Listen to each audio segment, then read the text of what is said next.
Merci. Bonjour à toutes et à tous. Vous m'entendez bien? C'est tout bon? OK.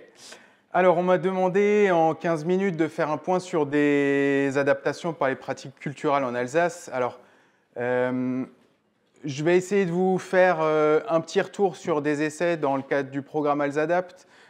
L'idée, c'est plutôt d'aller sur des essais axés préservation de l'acidité, limitation de l'accumulation de sucre. Donc, on va voir ça ensemble. Avant de démarrer, je voulais juste faire un point sur 3 diapos d'introduction par rapport à des constats autour du changement climatique. La première diapo fait état de l'évolution des températures et de son impact sur la maturité du Riesling. Donc en fait, vous avez ici en bleu l'évolution du taux d'alcool probable et en jaune l'évolution de l'acidité totale à la date du 15 septembre pour le Riesling entre 1976 et 2016. Donc on voit que sur cette période, on a gagné 5,2 degrés de TAP et on a perdu 11,4 grammes en moyenne d'acidité totale. Donc ça, c'est le réseau de Riesling évalué dans le cadre des contrôles de maturité à l'échelle du vignoble alsacien. Donc ça indique deux choses. D'une part, la plus grande précocité dans la maturation du Riesling dans le temps, depuis 1976, et aussi des profils de vin qui changent forcément. Des vins qui ont plus d'alcool et donc moins d'acidité. Donc les Riesling qui ne sont plus les mêmes que par le passé. Deuxième point, c'est l'indice des fraîcheurs de nuit. C'est une mesure qu'on évalue à partir des températures minimales, à partir de la mi-véraison, plus 35 jours. Là aussi, on constate une évolution des températures, plus 5 degrés en moyenne depuis 1976. Vous le savez, on est dans une région de production de blancs aromatiques. Les écarts de température dans la période de maturation, c'est extrêmement important pour le maintien de l'acidité, de métabolites primaires, secondaires, qui font justement la typicité de nos vins. Et ça aussi, c'est un résultat négatif du changement climatique qui va nous contraindre dans le maintien de la typicité de nos vins. Troisième point, la modification du régime hydrique, les stress thermiques, qui impliquent des défoliations. On les a déjà tous connus, tous vécus, et de plus en plus fréquemment. Une défoliation qui est d'autant plus importante que le stress hydrique sera marqué. On a des cas d'évolution de défoliation. Ces défoliations, elles ont un effet néfaste, déjà d'une part parce que les grappes sont plus protégées, on a plus de risques d'échaudage. Il y a des risques aussi de dépérissement, de mise en réserve, perte de feuilles en fin de campagne. Alors on a des petits leviers. On a un exemple ici sur un auxerrois de 4 ans, une vigne qui est en guyot simple avec 25 grappes par pied ici, complètement défoliée avec les grappes flétries. Et ici, une taille sur 3 coursons avec 10 grappes. Alors on le sait, le rapport feuilles-fruits dans ces conditions-là vont être bénéfiques. Néanmoins, il s'agit de maintenir un rendement et un profil de raisin au moment de la vendange. En bref, s'il fallait résumer, notre objectif, ça va être aujourd'hui de limiter l'impact du changement climatique. On parlera plus tard dans les présentations d'atténuation, mais en tout cas, on est obligé de faire face à ces évolutions et les conséquences qui vont avec. Et il va falloir agir sur un ensemble de paramètres viticoles, œnologiques. J'en ai fait une certaine liste ici, ce n'est pas exhaustif. En tout état de cause, l'objectif, ça va être d'aller jouer sur la phénologie, limiter le stress hydrique, le stress thermique, jouer sur la date de récolte, le rendement, la fermentation, la richesse en sucre, l'alcool, l'acidité, la typicité, le pH, l'arôme, la défoliation, le dépérissement et la mise en réserve. Donc, ça fait déjà pas mal de choses.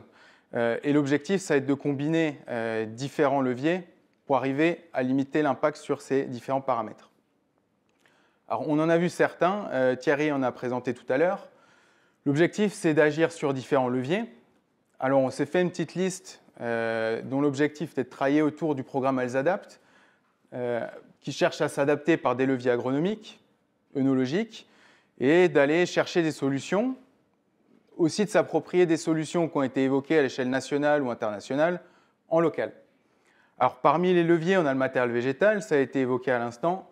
On a la variabilité intravariétale, les clones, les gammes diversité par les massales, les variabilités dans les porte-greffes, intervariétales avec les cépages et création variétale, la protection du feuillage, l'ombrage, la place de l'arbre dans la vigne, gestion des sols, les engrais verts, couverts de graminées non concurrentielles, Gestion de la charge, l'éclaircissage, le mode de taille, des mesures œnologiques, levure acidifiante, des modèles pour anticiper les dégradations d'acide, par exemple, et la gestion de la foliaire avec différentes actions dans cette méthode de conduite. Alors, je vais vous présenter des résultats sur ces deux leviers, gestion de la foliaire et quelques points autour du matériel végétal pour terminer. Alors, gestion de la foliaire, je vais vous présenter des résultats de cet essai de 2020. 2021 n'étant pas idéal pour présenter des résultats, les parcelles qui ont gelé et qui ont subi d'énormes pertes liées au milieu, donc des résultats peu exploitables. L'objectif de cet essai, c'est de jouer sur les hauteurs de foliaire. Donc on a 5 modalités qui sont comparées. Une modalité témoin, une modalité tressage, donc où l'objectif est de maximiser la surface foliaire. Une modalité rognage court qui est à l'inverse de limiter la surface foliaire en supprimant des feuilles qui vont faire de la photosynthèse ou de l'évapotranspiration. Et 2 modalités d'effeuillage, précoce et tardif, autour de la véraison, environ 10-15 jours autour de cette véraison. Vous avez ici l'illustration de ce à quoi ressemble cet essai, donc la modalité témoin, les effeuillages précoces et tardifs, le rognage court et le tressage. Alors, les essais sont menés sur sol léger, dans des terroirs précoces. L'idée, c'est de se mettre en difficulté sur les zones qui souffrent le plus de stress hydrique en Alsace. On les retrouve sur le Gewürztraminer, le Pinot Gris et le Riesling. Alors, petite précision ici, le rognage court est une modalité qui ne fait pas partie du cahier des charges. Alors, petit rappel, par rapport au cahier des charges Alsace, la hauteur de foliaire correspond à votre écartement interrang fois un indice qui est de 0,675. Donc, par exemple, pour un écartement de 1,80 m, la hauteur de foliaire minimale sera de 1,21 m. Donc ça, c'est quelque chose à garder en tête. Donc l'idée, c'est d'explorer à travers ces modalités les impacts par rapport à des paramètres qui nous intéressent. Le premier paramètre qui nous intéresse, c'est le stress hydrique, et ici avec des mesures de potentiel de tige. Donc le potentiel de tige, on le fait avec une chambre à pression en cours de campagne. L'objectif, c'est de voir sur la plante quel est son état de stress hydrique. Donc ici, une mesure réalisée lors de la canicule du 31 juillet 2020. Vous avez ici une parcelle de Riesling, ici une parcelle de Gewürztraminer. On voit que sur le Riesling, l'effeuillage précoce et le rognage court, donc les modalités où on limite la surface foliaire, on se situe sous le seuil de contrainte hydrique sévère, contrairement au témoin et à la modalité tressée, qui sont les deux modalités qui présentent le plus de stress hydrique en conditions de canicule. Pour le Gewürztraminer, toutes les modalités sont situées au-dessus du seuil de stress hydrique sévère. Alors, ça s'explique aussi parce qu'entre les deux, on a un âge différent et le Gewürztraminer a beaucoup plus de charge de raisin, donc une sensibilité accrue. Cela dit, on voit qu'on a quand même une hiérarchie qui s'opère entre les modalités avec une surface foliaire importante et une plus faible surface foliaire. Donc si les seuils sont néanmoins élevés, on constate que, effectivement, réduire la surface foliaire permet de limiter l'évapotranspiration et le stress hydrique lors de périodes de canicule. On a également des résultats autour du delta C13. Donc le delta C13 est une mesure qu'on fait sur mou, ici au moment des vendanges. Et l'objectif, c'est de voir le stress hydrique sur la période post-véraison. Donc de la même manière, on constate que le rognage court se démarque des autres modalités par un stress moindre lié à cette surface foliaire plus faible. Pour le Riesling, c'est vraiment très marqué, avec toutes les modalités qui finalement sont très proches en dehors du rognage court. Et sur le Gewürztraminer, de la même manière, on a alors c'est peut-être un peu moins net que pour le Riesling, cela dit, le rognage court se démarque au niveau des résultats. À noter que le tressage, pour le coup, est dans une gamme différente de modéré à fort contre léger à modéré pour le rognage court. Donc encore une fois, voilà, ça vient appuyer ces résultats par rapport au stress sur cette conduite et cette présence de surface foliaire. Alors, un petit point sur les contrôles de maturité très rapidement. On va plutôt aller voir des graphiques sur certains paramètres. En tout cas, on montre bien de manière statistique que ces modes de conduite permettent de jouer sur les contrôles de maturité et les différents paramètres associés. Donc on va plutôt aller faire un focus sur les cinétiques, et notamment les cinétiques taux d'alcool probable, acidité totale, sur la parcelle de Gewürztraminer. Donc en fait, On voit qu'en début, sur une cinétique de 4 contrôles de maturité, au 6 août, sur l'acidité totale, on a un écart de 1,6 g par litre entre le témoin et le rognage court. On constate qu'on arrive à maintenir 0,36 g par litre au moment des vendanges. Donc, petit levier, on arrive à générer une certaine différence au niveau de l'acidité, pas énorme non plus sur ce point-là. Mais néanmoins, on arrive à dégager une légère différence. Ce qui est intéressant, c'est au niveau du taux d'alcool probable. On constate qu'on arrive à maintenir 1 degré d'écart entre le rognage court et la modalité témoin. Donc, sans rentrer dans le détail par rapport à toutes les autres modalités, on constate qu'au niveau alcool, acidité totale, on arrive, par la gestion de la hauteur de F foliaire, à actionner un levier sur l'acidité et l'alcool.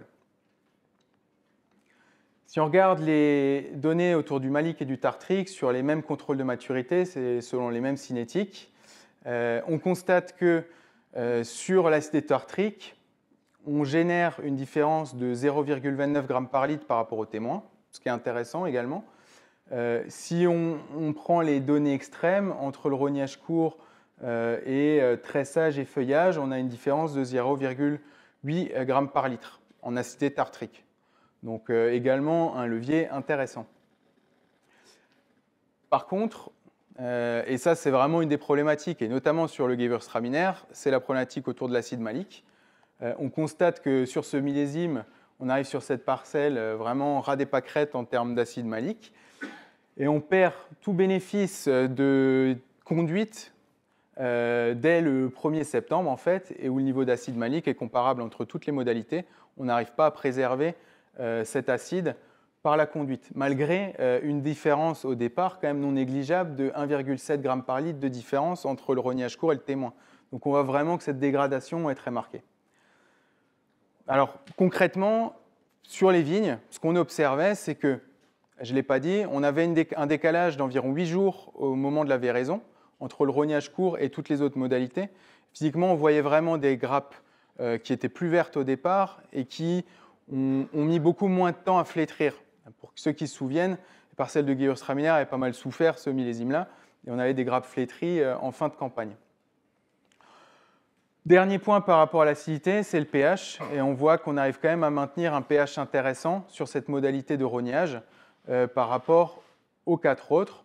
À noter que les effeuillages ont quand même un effet assez peu probant, donc on est vraiment sur des leviers qui doivent être assez extrêmes pour qu'on note des différences intéressantes sur le sucre, l'acidité. Bilan perspective, je dirais que c'est des pistes intéressantes. Après, il va falloir les analyser de manière pluriannuelle et quand même à confirmer. L'idée, c'est aussi de travailler sur des modalités intermédiaires, un rognage court précoce, aussi des semi-rognages un petit peu moins marqués. Travailler aussi sur la régulation de la charge en rajoutant des modalités où on génère de l'éclaircissage. Je pense que ces pratiques-là ne sont pas du tout adaptées sur tous les terroirs, pas forcément tous les types de sols, et on voit que c'est vraiment un levier qui peut s'adapter selon les situations. L'objectif, c'est de les vinifier et de les déguster, en espérant que 2022 soit favorable. Mais bon, on a déjà eu du gel sur des parcelles hier matin, vu qu'elles sont précoces, donc on va voir ce que ça va donner. L'objectif, c'est d'évaluer la qualité des vins et le profil aromatique. L'IFV avait à l'époque fait des essais déjà en ce sens, et c'est vrai que les modalités de rognage court, je ne sais plus à combien d'années exactement c'était, une vingtaine d'années je pense, étaient de mauvaise qualité, parce que ce n'était pas mûr. Maintenant, c'est vrai que les personnes qu'on interroge sur ces notions de hauteur de F foliaire vont nous dire que tous les calculs qui étaient faits à l'époque pour le définir sont peut-être à revoir, parce qu'on n'est plus du tout dans les mêmes conditions climatiques et les mêmes conditions de maturation. Avant de terminer, en fait, je souhaitais aborder quelques points par rapport au matériel végétal, parce que finalement, on se rend compte que, je pense que c'est l'idée qu'il faut garder et qu'on va retenir d'aujourd'hui. S'adapter, c'est surtout combiner des leviers qui sont à notre disposition. Donc ici, je voulais faire 3 petits points très rapides sur le matériel végétal en guise de complément, puisque ce que je vous ai présenté avant n'ira jamais seul. Tout d'abord, alors Taran en a abordé un point, j'enfonce un petit peu le clou. on a la diversité dans les populations de clones. Ici, je vous ai mis la population de clones de pinot blanc. Vous avez ici la relation sucre-acidité sur les différents clones qui étaient étudiés en sélection d'études lors de l'inscription des nouveaux clones que vous avez ici en 1294, 1296, 1295. Et ici, les clones historiques, pinot blanc 54 et 55.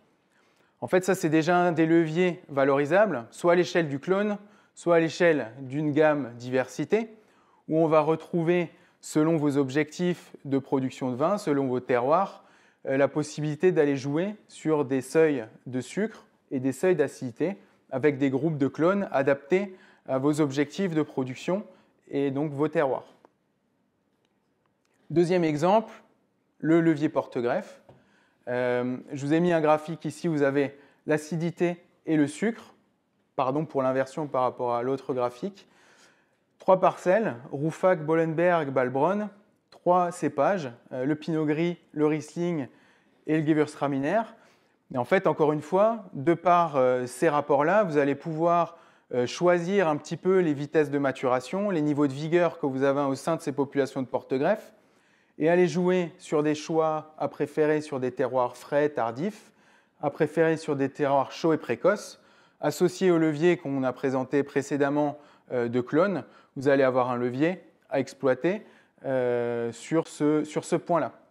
Donc ici, vous avez les extrêmes, par exemple le Riparia qui est systématiquement le moins vigoureux mais le plus sucré, et le 41B par exemple qui va se situer plutôt dans les vigoureux, en tout cas dans le cas de nos cépages, et les plus acides. Et enfin, pour terminer sur une note d'innovation, des données sur les créations variétales du programme Resdur 1 et 2. Vous avez ici des résultats sur mou dans le cadre des essais réalisés en Alsace sur des assemblages de variétés traditionnelles avec des variétés résistantes pour réaliser des créments d'Alsace. Et en fait, vous avez 2 millésimes, 2019, 2020, sur un rapport acide tartrique, acide malique. Et ce qu'il faut noter, c'est que vous avez les variétés résistantes, à l'exception du chardonnay du millésime 2019, qui sont toutes au-dessus de 7 d'acide tartrique. Et ça, c'est extrêmement intéressant. Donc, alors, je n'ai pas rechangé les noms. Vous avez ici Sélénor qui vient d'être inscrit. Ici, vous avez Opalor, cette variété qui ne sera pas inscrite, et ici le Voltis. Et donc ici, Pinot Blanc, Auxerrois et Chardonnay. Donc en fait, et on le voit aux dégustations, ces variétés-là apportent de l'acidité et de la fraîcheur dans les vins. Et lors d'assemblage à 10 et 50%, on sent clairement l'apport que cette acidité tartrique va générer par rapport aux variétés traditionnelles. Et c'est des variétés qui ont été récoltées et qui sont cultivées dans les mêmes conditions que les variétés traditionnelles et cultivées au même degré. Donc vraiment des choses qui sont comparables aussi bien en termes de récolte que de vinification. Voilà, donc je vais terminer là-dessus. Je profite pour remercier mes collègues de l'IFV de la Chambre d'agriculture qui travaillent avec nous sur ces différents essais, notamment sur les suivis terrain. Et puis voilà, je vous remercie de votre attention.